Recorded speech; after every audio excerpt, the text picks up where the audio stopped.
नमस्कार दोस्तों। कैसे हैं आप सभी लोग। आशा करता हूँ आप सभी लोग स्वस्थ होंगे। आज हम आप लोगों के लिए लेकर आए हैं वैदिक काल में विवाह के प्रकार। बढ़ते हैं हम पहले विवाह की तरफ। पहला विवाह है ब्रह्म विवाह। ब्रह्म विवाह हिंदू धर्म में विवाह का एक धार्मिक रूप होता है। यह विवाह दूल्हा और दुल्हन की सहमति से होता है। ब्रह्म विवाह को हिंदू विवाहों में सबसे श्रेष्ठ माना जाता है। ब्रह्म विवाह में पिता अपनी बेटी का विवाह अच्छे आचरण वाले या वेदों के जानकार और स्वयं द्वारा आमंत्रित व्यक्ति से करता है। यानी कि ब्रह्म विवाह जो होता है ना, उसमें एक पिता अपनी बेटी का विवाह ऐसे व्यक्ति के साथ करता है जिसे वेदों के बारे में जानकारी हो, जिसका आचरण अच्छा हो, और वो खुद आमंत्रण देता था उसको अपनी पुत्री से विवाह के लिए। इसके बाद ब्रह्म विवाह में वर और वधू अग्नि के 7 फेरे लेते हैं। ठीक है। ब्रह्म विवाह में क्या होता है, वर और वधू अग्नि के 7 फेरे लेते हैं। अगला है ब्रह्म विवाह में दहेज का लेन देन नहीं होता। यानी कि जो ब्रह्म विवाह होता था वैदिक काल में, उसमें दहेज का 1 पैसे का भी लेन देन नहीं होता था। उसके बाद है ब्रह्म विवाह में वर को गुरुकुल से शिक्षा पूरी करनी होती है। यानी कि वर जो होता है उसको पहले गुरुकुल से अपनी शिक्षा पूरी करनी होती थी, उसके बाद उसका विवाह होता था। तो ब्रह्म विवाह को सबसे उत्तम विवाह माना गया था। इसके बाद बात करते हैं हम अगले विवाह के बारे में। अगला विवाह है हमारा देव विवाह। देव विवाह में किसी धार्मिक काम या सेवा के बदले में पिता अपनी बेटी का विवाह किसी योग्य पुरोहित या विद्वान से करते हैं। इस विवाह में कन्या की सहमति होती है। देव विवाह को दूसरा सबसे पुण्य विवाह माना जाता है। देव विवाह में कन्या को वैदिक यज्ञ में पुरोहित को उपहार में दिया जाता है।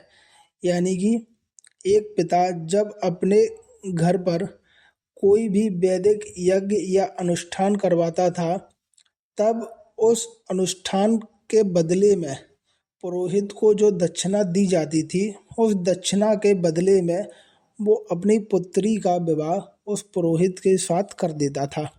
इसके बाद है देव विवाह में यह सुनिश्चित किया जाता था कि कन्या की सहमति हो।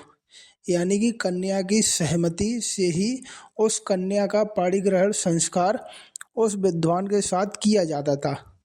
इसके बाद है देव विवाह से उत्पन्न पुत्र 7 पीढ़ी आगे और 7 पीढ़ी पीछे, इस तरह कुल 14 पीढ़ियों का उद्धार करने वाला होता है। यानी कि देव विवाह से उत्पन्न जो पुत्र होगा ना, वो कुल 14 पीढ़ियों को तारने वाला होता था। इसके बाद है देव विवाह का उल्लेख मनुस्मृति में मिलता है। यानी कि देव विवाह जो होता है ना, उसका उल्लेख किसमें मिलता है, मनुस्मृति में भी देव विवाह का उल्लेख मिलता है। अगला पॉइंट है इसमें, देव विवाह में कन्या के पिता किसी धार्मिक कार्य यज्ञ या सेवा के लिए अपनी कन्या का विवाह करते थे। ठीक है, जैसा कि हमने आपको ऊपर बता ही दिया था। अब बढ़ते हैं हम अगले विवाह की तरफ। अगला विवाह है आर्ष विवाह। इस विवाह में क्या होता था, यह विवाह ऋषियों से जुड़ा हुआ होता है। आर्ष विवाह में वर पक्ष कन्या पक्ष को गाय या बैल का जोड़ा दान करता है। इसे गौदान विवाह भी कहा जाता है। यानी कि जो वर पक्ष होता है ना, यानी कि लड़के वाले, जो लड़के वाले होते हैं ना, वो लड़की वालों को विवाह के बदले में गाय या बैल का एक जोड़ा दान करता था। यानी कि आज की अगर भाषा में कहा जाए तो लड़का वाला लड़की वाले को दहेज देता था और दहेज के बदले में गाय या बैल का जोड़ा दान करता था। इसके बाद है इसमें कन्या का पिता यज्ञ कार्य हेतु 1 अथवा 2 गाय या बैल के बदले अपनी कन्या का विवाह कर देता था। यानी कि कन्या का जो पिता होता था ना, वो यज्ञ कार्य हेतु 1 या 2 गाय या बैल लड़के वालों को दान दे देता था। इसके बाद है यह विवाह प्राचीन काल में ऋषियों और सन्यासियों के लिए गृहस्थ बनने का तरीका था। इसके बाद है यह विवाह उन परिवारों में होता था जो आर्थिक रूप से कमजोर होते थे।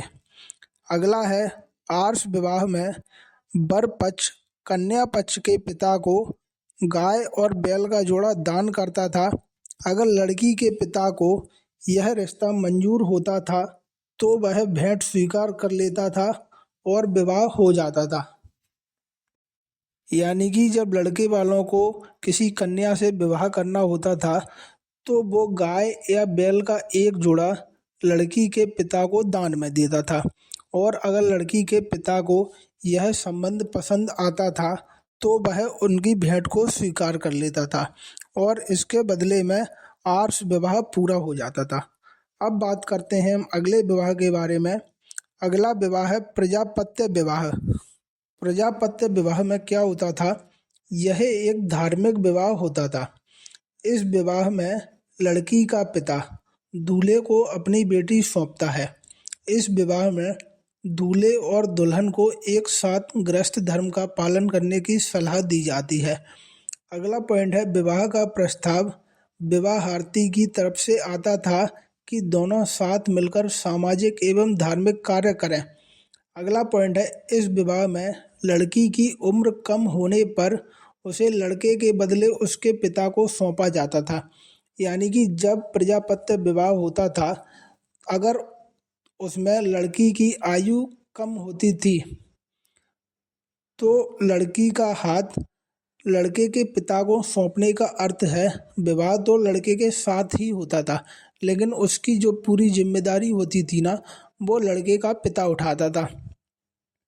इसके बाद है याग के बल के ऋषि के मुताबिक इस विवाह से पैदा होने वाली संतान अपने वंश की 12 पीढ़ियों को पवित्र करती है। ठीक है। और अगला पॉइंट है भविष्य पुराण के मुताबिक इस विवाह से पैदा होने वाला बेटा 6 पीढ़ियों पहले के और 6 पीढ़ियों बाद के कुलों को जोड़ता है, यानी कि उनका उद्धार कर देता है। अब बात करते हैं हम अगले विवाह की। अगला विवाह है असुर विवाह। इस विवाह में कन्या के माता पिता वर पक्ष से धन लेकर अपनी बेटी का विवाह कराते हैं। इस विवाह में कन्या की इच्छा का कोई महत्व नहीं होता। असुर विवाह को नीच विवाह माना जाता है और इसे हिंदू, बौद्ध और जैन समाजों में सख्ती से प्रतिबंधित किया गया है। यानी कि जब कन्या पक्ष का पिता, कन्या का जो पिता होता था, वो अपनी बेटी को धन के बदले में बेच देता था या वर पक्ष से धन लेकर अपनी पुत्री का विवाह वर से करवा देता था, तो ऐसे विवाह को असुर विवाह कहा जाता था। असुर विवाह में कन्या के परिवार की आर्थिक स्थिति का फायदा उठाया जाता है। जब कन्या पक्ष का पिता, यानी कि कन्या का जो पिता होगा ना, वो अगर गरीब है तो फिर उसको मजबूरी में उस पर दबाव बनाया जाता था कि आप अपनी लड़की को बेच दो, इसके बदले आपको धनराशि मिलेगी जिससे आप अपना जीवन यापन कर सकते हैं।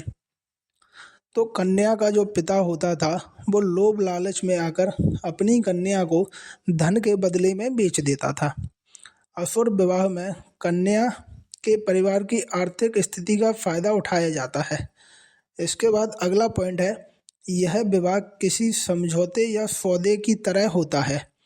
फिर अगला पॉइंट है इस विवाह में वर पक्ष अपनी शक्ति और संपत्ति का इस्तेमाल करके कन्या को अपने साथ विवाह के लिए मजबूर करता है। यानी कि जब वर पक्ष के पास पैसा ज़्यादा होगा और कन्या पक्ष के पास पैसा कम होगा तो वो नॉर्मल सी बात है, वो उस पर अपनी पावर दिखाएगा और अपनी शक्तियों का गलत इस्तेमाल करेगा। ठीक है। और इसमें भी कन्या की इच्छा कोई खास महत्व नहीं रखती है। ठीक है। अब बात करते हैं हम अगले विवाह की। अगला विवाह है गंधर्व विवाह। यह प्रेम और सहमति से किए जाने वाला विवाह होता है। इसे प्रेम विवाह का प्राचीन रूप माना जाता है। गंधर्व विवाह में परिवार, समाज या जाति की अनुमति की जरूरत नहीं होती।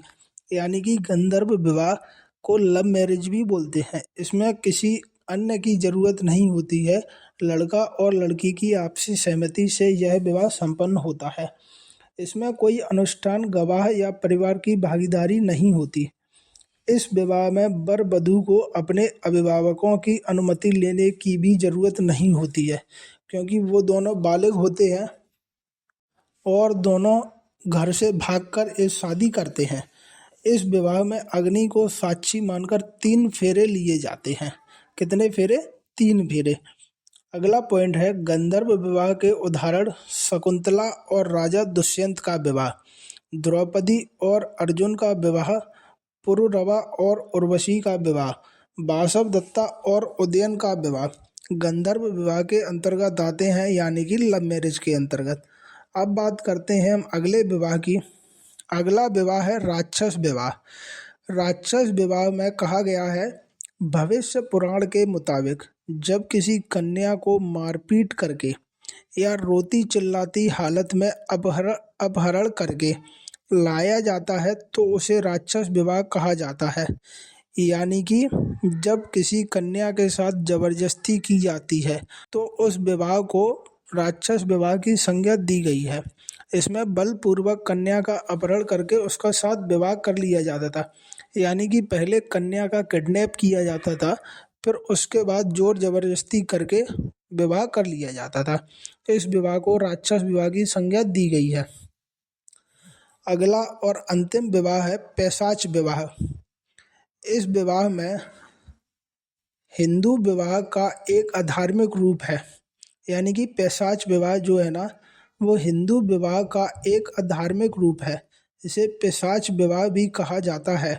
यह एक ऐसा विवाह है जिसमें कोई पुरुष किसी सोई हुई, नशे में या मानसिक रूप से विक्षिप्त महिला के साथ पहले चुपके से बलात्कार करता है और फिर उससे विवाह कर लेता है। मनुस्मृति में इसे पापपूर्ण कृत्य बताया गया है। अगला पॉइंट है पैशाच विवाह में कन्या की मदहोशी, गहन निद्रा या मानसिक दुर्बलता का लाभ उठाया जाता है। और अगला पॉइंट है पैशाच विवाह को सबसे ज़्यादा पापपूर्ण और अधम विवाह माना गया है। ठीक है, तो इतने हमारे कुल विवाह थे, जो कि 8 विवाह थे। और वैदिक काल में 8 तरीके के विवाह प्रचलन में थे। ठीक है, इसी के साथ ही हमारा यह टॉपिक कंप्लीट होता है। आशा करता हूँ आप सभी लोगों को वीडियो अच्छा लगा होगा और नई जानकारी भी मिली होगी। अगर आपको यह वीडियो अच्छा लगा है तो आप चैनल को लाइक कीजिए, शेयर कीजिए और सब्सक्राइब कीजिए। और हमें कमेंट के माध्यम से बताइए अगला वीडियो आपको किस टॉपिक पर चाहिए। अगर इस वीडियो में कोई गलती है या कोई कमी आप लोगों को समझ में आ रही है तो वो कमेंट के माध्यम से हमें बताइए, ताकि हम उसको सुधार कर सकें। तो फिर मिलते हैं हम अगले वीडियो में। तब तक आप लोग अपना और अपने परिवार का ध्यान रखना। स्वस्थ रहिए, मस्त रहिए और व्यस्त रहिए। धन्यवाद।